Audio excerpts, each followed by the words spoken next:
Hi, it's a warm day here in South Plainfield, New Jersey, and I'm here with Keith Brady. Keith, what can you tell me about your style?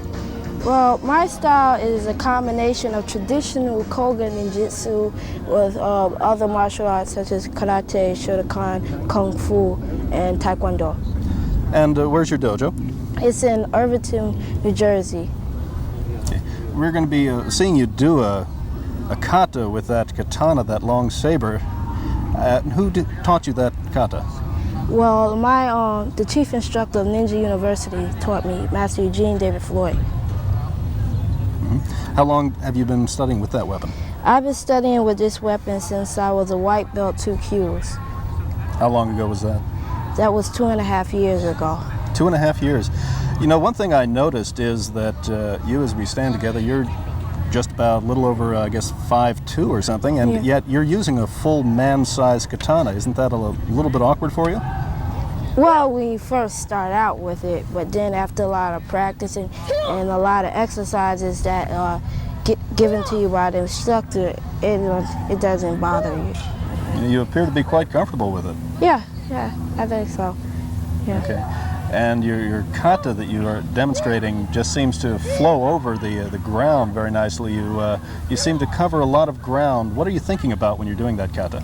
Well, as my instructor always told me, he says mainly when I demonstrate it or when I go into tournaments, he always say envision that you're blocking and slicing real people and real blades and other weapons, that you're actually fighting.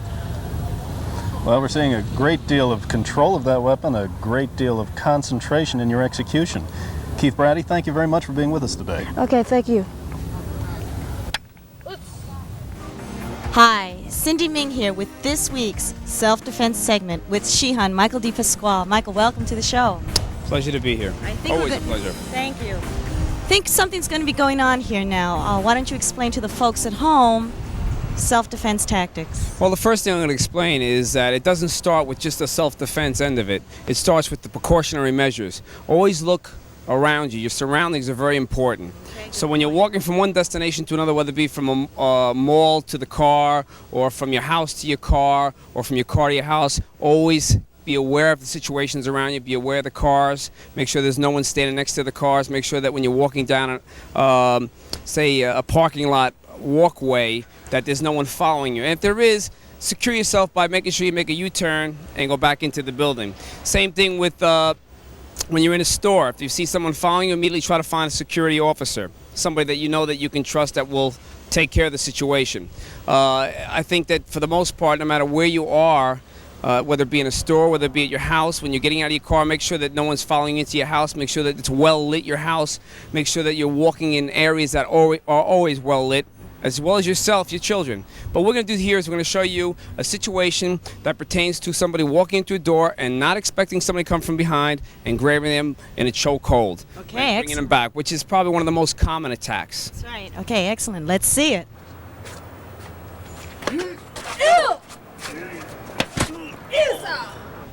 Nice job, Nancy. Thank you. All right, Michael, what went on here? As she was walking into the door, what happens is I was attacking her. I wish I wasn't attacking her, to be honest, even on that one.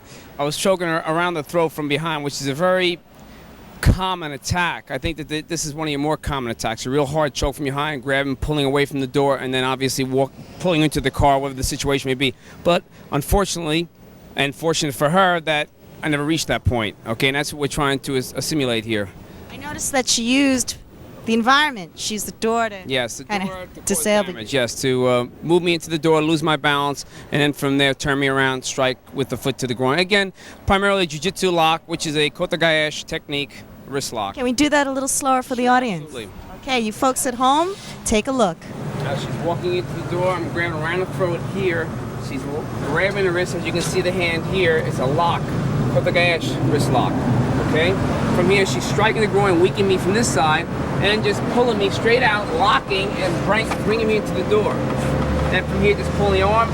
And basically what happens here is this lock is leading me. Wherever she wants me to go with this lock, it's going to take me. And this does not take a lot of power, this lock. A man's very weak in the hand and wrist area. But the groin strike is very, very important. That's very important, that you loosen the man up first.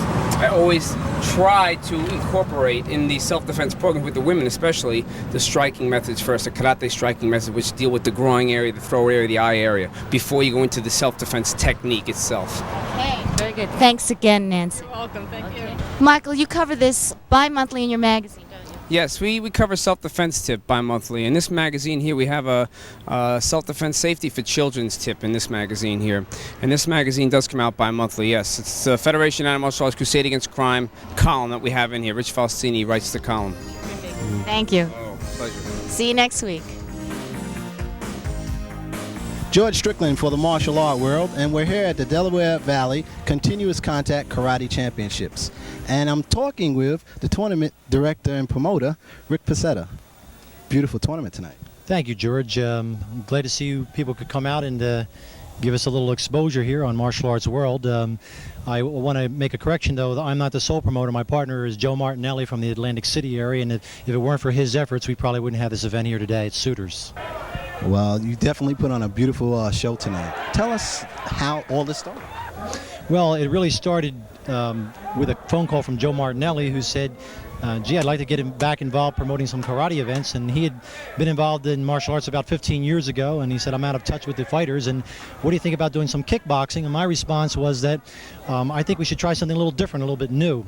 Having been involved with this type of competition in Europe now for the last 5 or 6 years, I think there's a future in it, and I think it's a little different approach than the kickboxing, and also a little different than the point fighting. I noticed that they were wearing headgear tonight, and that seems to be the trend now.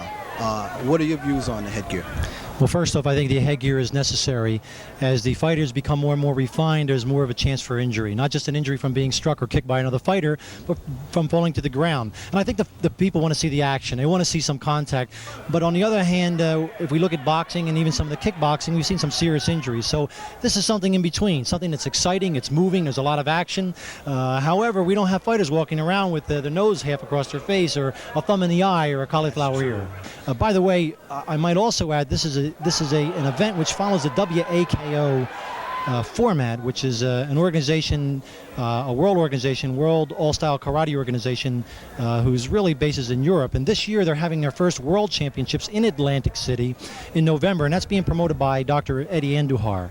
There should be fighters from 30 countries involved, and also there will be a team chosen from a elimination tournament or competition in Kentucky in the first part of September. So we look at this as kind of a lead-in to get the people in the area used to the idea of continuous contact, and hopefully they'll show up for that World Championship in November. Well, you were received very well tonight, and I'm sure as time rolls on, more and more people will grow interested, and more fighters will show up to your tournaments. Talking with the welterweight winner tonight, Jonas Nunez.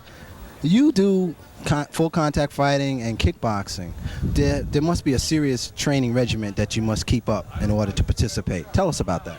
Okay, well, basically, George, again, like you mentioned, we do the semi-contact, the full contact, the kickboxing. The regimen concerning the kickboxing and the full contact karate, we have to train like a boxer. You have to hit 5 to 6, 7 rounds a day on the heavy bag. You have to do your road work. You have to jump rope, and you have to spar 10 to 15 rounds a day. You have to be in the same shape as a professional boxer in order to make professional karate a great spectator sport today. You also had some students here today. You obviously inspire them when they're up there. And how does it feel to go to a tournament and participate with them? Well, basically, like I told you before, I wasn't supposed to fight today. One of the guys didn't show up, but you got to be ready at all times. Your conditioning is the most important thing. Now, as far as the students coming down, we have guys from various systems, which is very rare, especially in New York City, since there's always dojo wars, conflicts of styles in New York City. But we have guys from the Tai Chi combat system, Shotokan, Tae Kwon Do. We all train together as a team, as a family, which is very important to us. But we maintain that good sportsmanship, and we back each other up 100% as far as fighting in the ring. What do you feel the difference is between the full contact and the kickboxing? Okay, basically, full contact there's a certain amount of kicks that you got to throw per round, 8 kicks per round. It's limited to a lot of rules. As far as the kickboxing, depending on where it comes from, Taiwanese kickboxing or full contact kickboxing from Europe, they can kick in the legs, they can kick in the thighs, they can do sweeps, elbows, knees. So the difference between American full contact and kickboxing from Europe or maybe Thailand is kicks above the waist and proper boxing techniques, nothing behind the head, no spinning techniques, so forth and so on. How do you feel about the sweeping that was allowed tonight? Well, basically, I like sweeping. I get into anything, George. I like competing. I like training. When you fight out there in the street, there's no rules. And the same goes for karate. Karate involves sweeping, kicking, punching, grabbing, throwing. So if there's an all-around sport that's a great spectator sport, and if the spectators love it, we'll do it, and we'll keep training for it. And how long have you been studying? I've been studying 25 years. I'm 31 years old right now, George. And I'm going to keep going, because until they knock me out or I'm crippled, I'm going to keep doing karate. And here we have one of your students who won tonight. Introduce him to America. Well, basically, Greg is a great friend of ours, a great brother to the dojo. He comes from the Shotokan system. He's a 3rd-degree black belt, and he also trains at our school and in various schools. But like, again, we're like a family, and he was the former champion in New York City. He retired undefeated in the welterweight division in kickboxing by beating Apache Cruz. And he's also an excellent continuous contact fighter, Mr. Greg T. Murray. Mr. Murray, how do you feel after that fight tonight? Well, I felt that it could have won a couple more rounds, after a while you have fun with it. But I really, enjoyed the sport of karate, and I think that's a little bit different to the sport, which they bring in where a lot of people don't get hurt, that they enjoy the competition that they're doing today. Right, you've been around a while, so it's a different feel for you. The headgear is a different feel for me.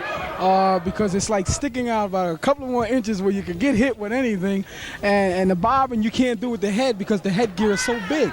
So, but I think it's safe karate for a lot of people is like where it's at today, and I really like the tournament that they had today. Now we have with us Sensei Derek Trent. He comes from the Tai Chi combat system. He's a 4th-degree black belt, been over in the martial arts for over 15 years. He was one of the fighters tonight, fought an excellent match. He's been on the team, fighting a lot, and let him speak a little bit about himself.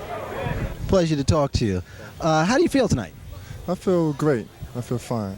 I really enjoyed myself as far as experience-wise, and also taking the Tai Chi combat fighting more to a different level.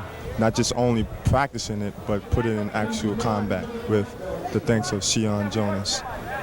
It's a very interesting style, Tai Chi, and as you're relating it to this particular karate fighting, what else does it bring out of you? Well, it brings out with me the relaxation that's necessary to maintain a cool head and try to maintain balance, and also show that the flexibility is there so that you can execute it much faster. I'm talking with David Sirota. David, how were the fights tonight to you? They were pretty exciting. I enjoyed it. I enjoyed the fights. They were pretty exciting tonight.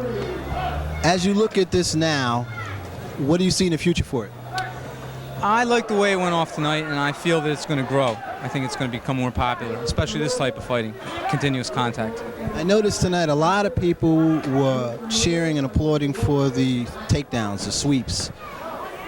That adds something to just the contact itself. We see boxing, you see kickboxing, but when you add the sweeps in, there's a new element involved. What's your view on that? I think it's exciting, okay? The people see somebody go down, other than being knocked down with a punch or a kick, and they get riled up and excited about it. Tell the folks at home a little bit about the training regimen and exactly how you get your people prepared. Okay, well, to get ready for an event like tonight, we train sort of like boxers or kickboxers do.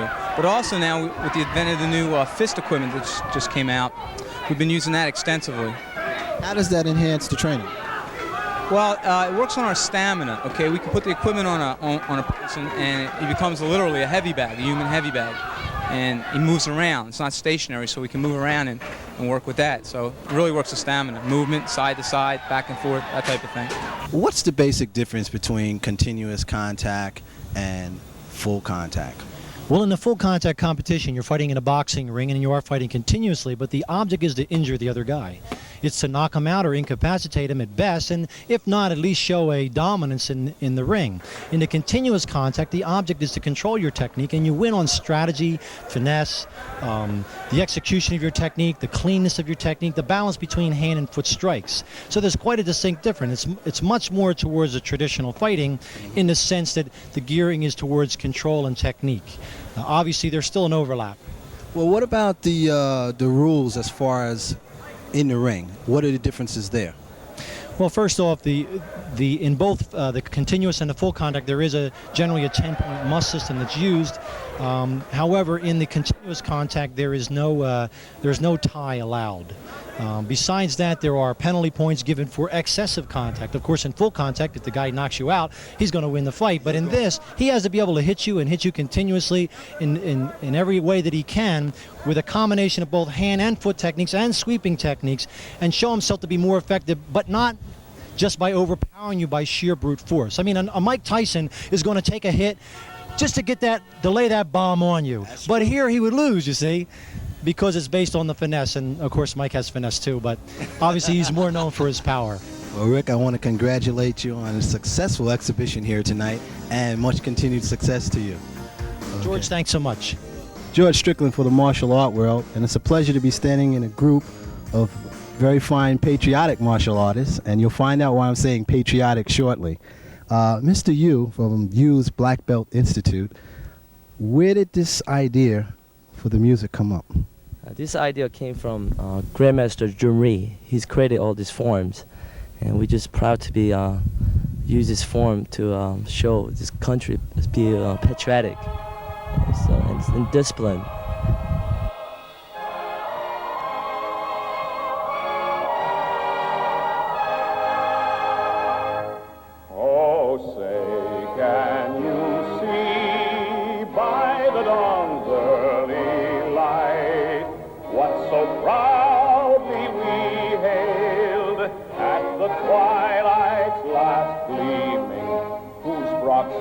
And bright stars through the perilous fight. O'er the ramparts we watched were so gallantly streaming, and the rockets with their bombs bursting in air gave proof to the night that our flag was still there.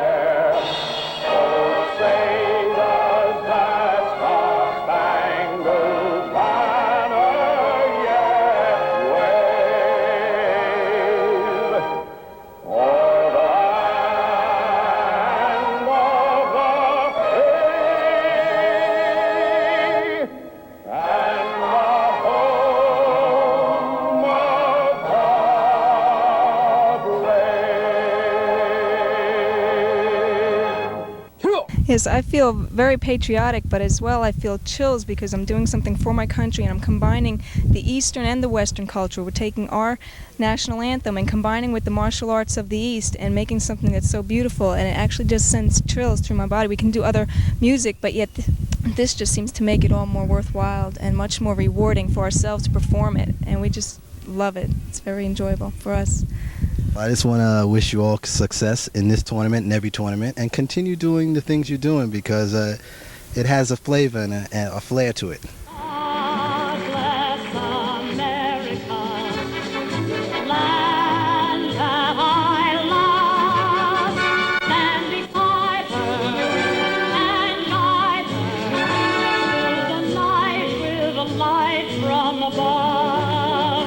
From the mountain